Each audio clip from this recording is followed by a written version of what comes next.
Tyson Chandler arriving at the United Center tonight, and who does he greet at the front door? None other than the guy in charge, John Paxson. Giving a few words of wisdom on how to get the job done on opening night. Pax has seen a few opening nights in his days. Welcome back to the United Center. You know, if it is possible for a basketball player or any kind of person to bleed Bulls basketball, it is none other than John Paxson. John has been a part of this Bulls organization since 1985 in one shape or another. John joining us live as well. And John, we'll get to you in just a second, but we talked earlier, and John, you had some specific thoughts on some topics that I wanted to bring out, and I want to get your answer to a couple of them after you take a look at this. Here's Paxson for three. Yes, the Bulls take a 1-point lead, and John Paxson converts a three-pointer. We turn the clock to 0-100, sell the stock, we spend the money, we're starting up a brand new day.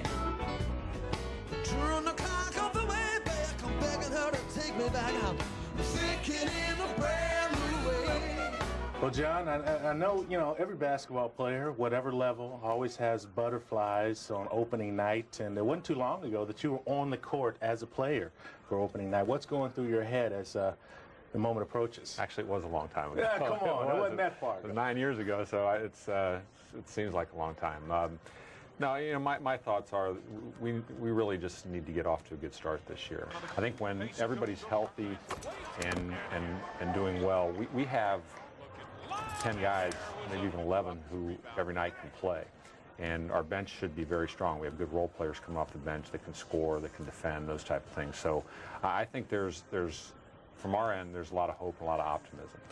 Do you think this is an ideal situation for a novice GM to step into, especially for you, being that you're so familiar with the Bulls organization? You know that they're on the verge of making that jump into a playoff caliber team, and you have some young superstars to build around. I think the best thing that has happened for me is that Jerry Reinsdorf, when he gave me this job, told me that I don't have to come in and exact change right away, that I can be patient. I would like, and I said this from day one, my vision is to put, you know, an unselfish group of basketball players out there who are committed to winning, who are able to put their other agendas, and believe me, I know that there are many agendas in this league. Players that have, you know, they're concerned about contract money, all those things, which is a necessary part of it, but I want to find guys who are willing to put that to the side in order to win. And we're not there yet. We have to prove it. Who is the guy that you're looking to on this team that is going to take them to the next level? That's the guy that's, you know, going to lead by example or lead by vocally.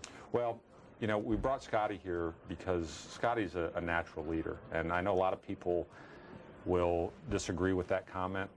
But for anyone who's played with Scotty over the years, especially after his first 3 or 4 as he matured, most guys will tell you that he was maybe, if not the best, certainly one of the best teammates they were ever with. But I think the guy that is going to determine how good we are as a basketball team this year is Eddie Curry.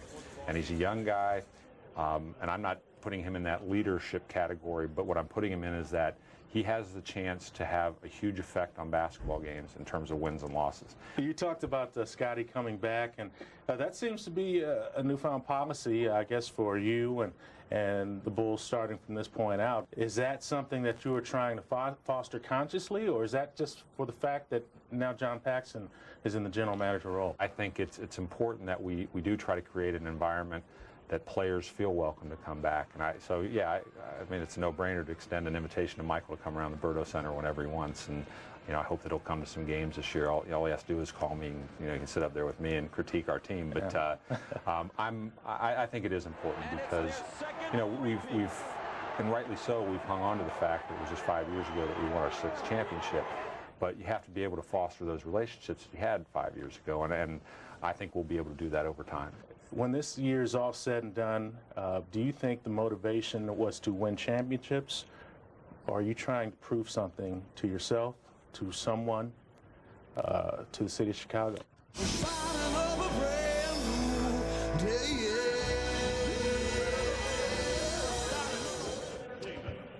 really my motivation is it's never anything personal. As you mentioned, Damon, before, I love this organization, and I think every decision I'll make in the future will be hopefully to benefit the organization. So I have nothing to prove to anyone.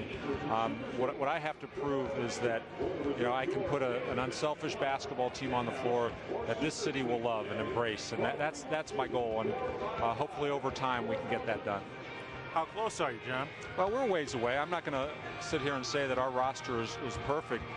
We need our young guys to grow up, and we need them to grow up fast. I said from the very beginning, and I hold on to this, that we are only going to be as good as Chandler, Curry, and Crawford, their development. And if they have huge years, we have a chance to be a really good team. John, how soon after you got the job of running this basketball team did you decide to go after John Bach and Ron Adams?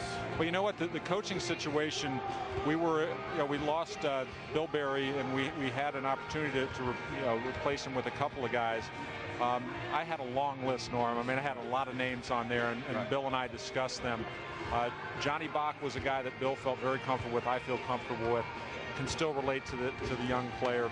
And Ron Adams has been just a find. I didn't think we could get him. I just made a call to Milwaukee, and I knew he was still under contract, but they gave us permission to talk to him. So I think we've helped ourselves from a staff perspective, and hopefully from a defensive conceptual standpoint, we should be a better team. How about one of those shirts you about it? I'll get you one. I'll get you Give yourself a little credit, Yeah, Pax. that's That's what how I'm much saying. respect you command already Right. on the first year of the job to be able to pull quality talent like Ron Adams.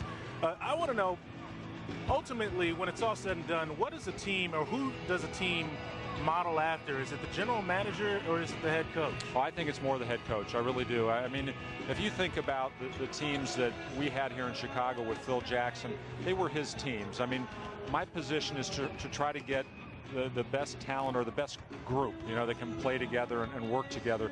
But the coach has to set the standard for them every day, and I think that's imperative that it happens. So, you know, Bill has had an opportunity now. This is his second full season of being a head coach, and he has a chance to really put his stamp on this team. And what I'm looking for is simply a group that comes out and competes hard every night and plays to the level we think they're capable of. We don't want to see a lot of ups and downs this year. We need more consistency from everyone. Well, you very vocalized the level of expectations of this Bulls squad, not only to them, but to the fans. And I think a lot of people are excited about that. They're just putting the bar out there and raising it up a little bit more so that everybody expects a lot from this team. I think expectations are good, because for too long we really haven't had them, and I think it's contributed to the fact that we got off to poor starts. So it's on these guys to perform, and I think they're ready to do it. Well, Pax, we talked during that interview probably about 20 minutes or so. Some of that stuff ending up on the cutting room floor, but one thing we had to resurrect, and it was about, you know, we're talking about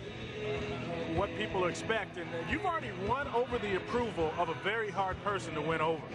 Who's that? The Storm. Norm, you know what? We need more guys who are feisty like Norm on our team, you know. So, and I know he's going to give me a lot of advice this year, so I'll be listening with one ear and letting it go right out the other one. So I hear you, and I do the same thing, so I understand. You learn early, John. not really true, Norm. I'll listen to anything you have to tell me. Hey, let me tell you something. I love you. I respect you, and you're a good family man. And I know you're going to do one hell of a job. I know that already, and that's why I'm excited, buddy. Good. All right. That's why I'm excited. John, thank you very much for joining us, and go GM. Or, I don't know what you do during game day, but go do it, man. Thank you. Congratulations, and thanks for joining us. So when we come back, the Bulls are excited about making the playoffs. As Pax said, no excuses, and they think they will be there. Gail Fisher talks to them after this.